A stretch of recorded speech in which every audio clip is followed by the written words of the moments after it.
Hello, YouTube fam. It's naturally me, Smooches. First, I want to give a shout out to Famous. I watched your video this morning, and I'm so proud of you. You're so brave, and my prayers are with you, and I'm sure everything will turn out fine.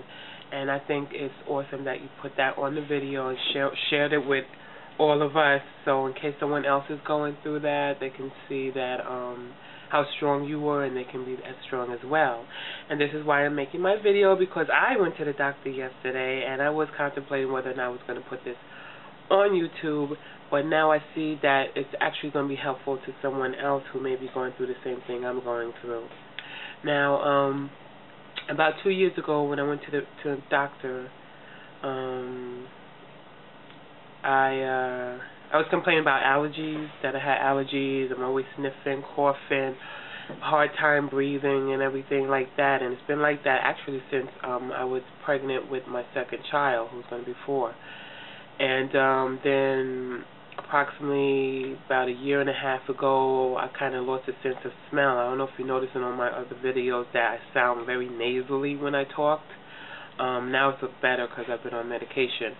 But for the past 10 days, and so having no sense of smell is very frustrating because I can't smell anything. The only thing I can smell is cigarette smoke and roses, and that's it. I don't know why I smell those two aromas, but everything else I can't smell. When I cook, if I forget I'm cooking, I usually forget, not usually.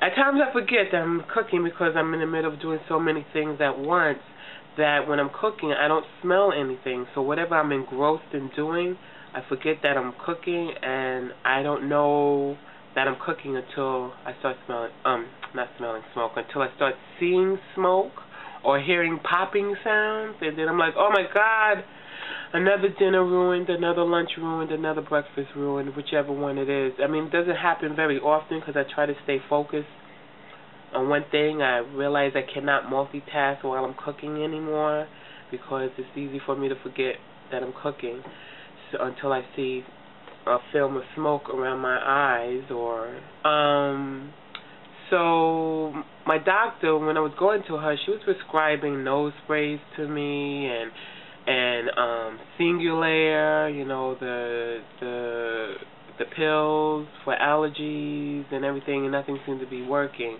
At one point, I think one spray did help for like a day or two, where I got a sense of smell, and I was so happy. And then, like a couple of days later, I lost the sense of smell again. So finally, after all these years, I asked my doctor to refer me to an allergist. And because she never referred me to an allergist, I think she mentioned it, but it never came about, and I was assuming that maybe it's just the allergies, and eventually it was going to clear itself up, even though it had been a couple of years. I'm bad like that, Famous. Unfortunately, like you go to the doctor as soon as you see something's not right. I tried to avoid doctors as much as possible. In fact, I hadn't gone to doctors for years until my sister just rolled my back, told me, you gotta go to doctor, gotta get checked out and all this stuff. So basically, thankful to God that I am very healthy. It's just that I have this nasal problem. So when I went to the allergist about 14 days ago, as soon as I walked in, he knew what the problem was. He mentioned a word, nasal polyps. Polyps. I'm going to put the word there so you can see the spelling of the words. And what it is a non-cancerous growth inside the nose.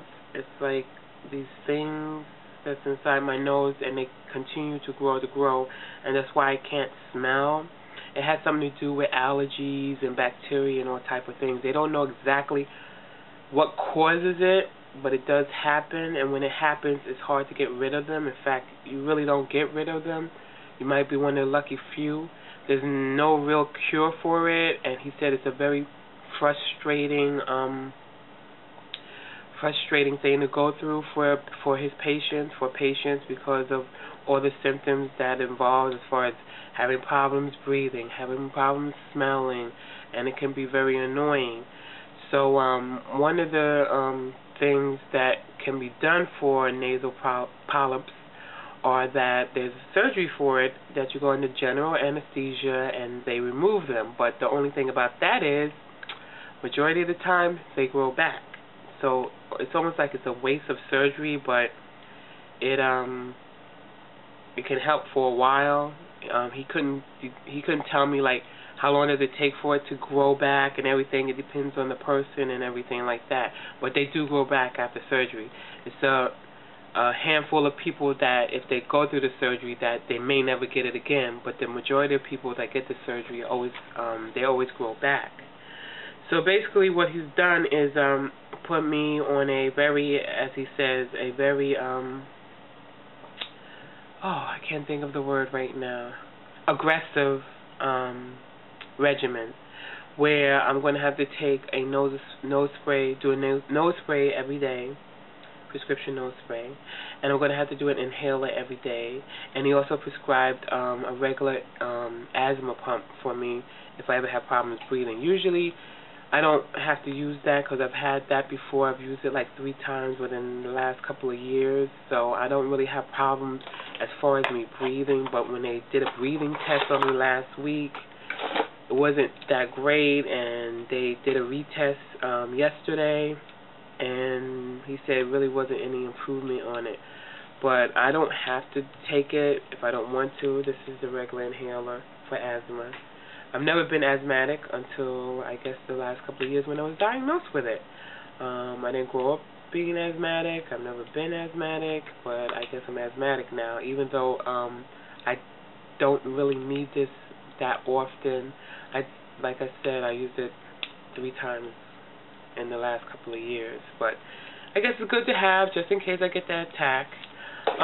Also, he's prescribed this nose spray, Nasonex, and I'm supposed to take 2 sprays in each nostril every single day until the next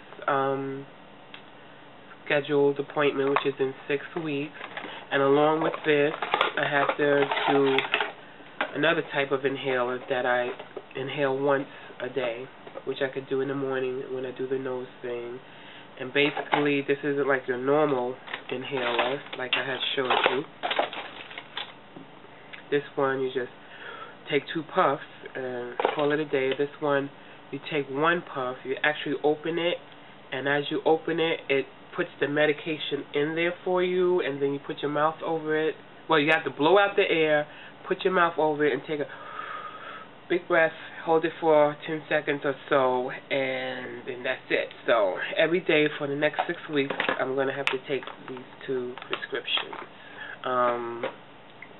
Then, once I go back, he said, I'm probably going to have to see an ENT doctor, ears, nose, and throat doctor, because he was hoping that the medication he just put me, that I just finished, which was prednisone, I was on it for 10 days. Actually, I was on it for 8 days. I stopped taking it 2 days before I was supposed to because I did not feel right on it. I developed a very big appetite for chocolate. I was eating Reese's peanut butter cups like every day, and eating donuts and like anything with sugar. I was eating like crazy every single day. Now, as you know, I lost 54 pounds, and I am not about to gain it.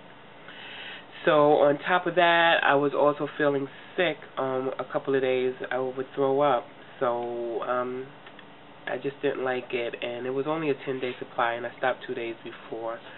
And he said that he was hoping that the prednisone had shrunken my polyps enough that I would be able to smell, but I still can't smell. So that's why he's suggesting the ENT, and he's also suggesting to do an aggressive regimen until the next appointment, and then we'll go from there. As far as the surgery, he's holding out on it because surgery really isn't that important, since the majority of the time the polyps grow back anyway. I could have the surgery in 6 months. He could suggest it in a year, 5 years. It just depends on, I guess, how more bigger they get or